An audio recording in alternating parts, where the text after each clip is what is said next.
अब जी the question is कि आपके पास ये जो हार्ट फेलियर है, क्या हार्ट फेलियर के पेशेंट को पानी ज़्यादा पीना चाहिए, सॉल्ट इनटेक करनी चाहिए? So the answer is no. भाई हार्ट फेलियर का patient will be on the drugs. देखो आप उसे डायूरेटिक्स दे रहे हो। अगर मैं बात करूँ एस इनहिबिटर्स की, even my patient is taking S inhibitors with diuretics. Diuretics का क्या काम है? यूरिन को एक्सपेल करना, एक्सक्रीट करना। तो भाई वाटर को यानी कि एक्सक्रीट करना, तो वाटर तो ऑलरेडी आप बॉडी से निकाल लो ताकि सॉल्ट भी निकले।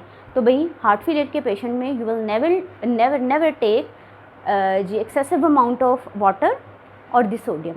भाई फ्लूइड इनटेक इस केस में क्या होना चाहिए? That must be less than 1.5 to 2 litre per day. You must remember this value for MCQs। Now in the case of salt, sodium intake कितना होना चाहिए? It must be less than 2000 milligram per day. The unit is day. ठीक है, एक दिन में इससे ज़्यादा आप ना सॉल्ट ले सकते हो ना आप वाटर ले सकते हो। भाई डायूरेटिक्स साथ में आपका पेशेंट इस्तेमाल कर रहा है। डायूरेटिक्स क्या कर रहा था? फ्लश कर रहा था, रिमूव कर रहा था, आउट कर रहा था आपकी बॉडी से वाटर को और सॉल्ट को, ताकि आपके पेशेंट को एडिमा ना हो और उसकी ब्रीदिंग में से फैसिलिटेशन हो, ईजिली ब्रीथ कर सके। We have discussed in pathology कि जी कैसे आपका पेशेंट पल्मोनरी या पेरिफेरल एडिमा की तरफ जाएगा in the case of the heart failure. ठीक है, सो नेक्स्ट क्वेश्चन इज़ कि आखिर शॉर्टनेस ऑफ ब्रेथ, जिसको आप अक्सर प्रेस्क्रिप्शंस खोलो ना, प्रेस्क्रिप्शन पे वर्ड लिखा होगा SOB। भाई शॉर्टनेस ऑफ ब्रेथ होती ही क्यों है? अच्छा, अब इसको समझने के लिए अगेन हार्ट के एनाटॉमी को रिवाइज करो। यू नो कि दिस इज़ हार्ट। हार्ट के कितने चैम्बर्स हैं? There are 4 chambers of the heart. ठीक है, अब जी हार्ट की तरफ आया, from the right side there was deoxygenated blood. ठीक है, अब जी लेकिन हार्ट से जाना कौन सा ब्लड है? That must B oxygenated blood. Okay, आपके हार्ट के right, from the right side आपकी निकल रही है जी यहाँ पे वेसल्स।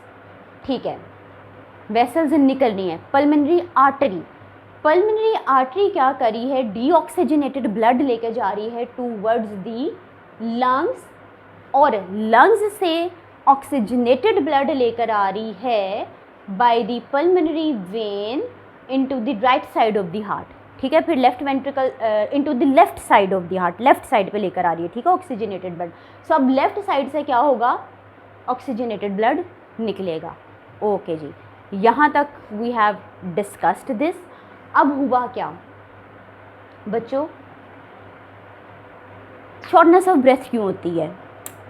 आपका जो लेफ़्ट साइड का हार्ट है, लेफ़्ट साइड की मैं पर्टिकुलरली वेंट्रिकल्स की बात करूँ। ठीक है, लेफ़्ट वेंट्रिकल हार्ट फेलियर के अंदर क्या होता है कि ज़ाहिर है आफ्टर हाइपरट्रॉफी कार्डियोमेगैली क्या होगा कि इस कंट्रैक्शनबिलिटी कम होना शुरू हो जाती है।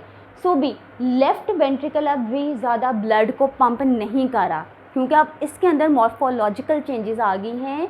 आपके वेंट्रिकल्स के अंदर देयर इज़ रीमॉडलिंग। ओके, सो अब जी आपका लेफ़्ट वेंट्रिकल इनफ अमाउंट में जो है ब्लड को पंप नहीं कर रहा। ओके, तो इसमें क्या होगा भी? आपका ये जो ब्लड है that will started get accumulate हो जाएगा। कहाँ पे? आपकी पल्मोनरी वेन में।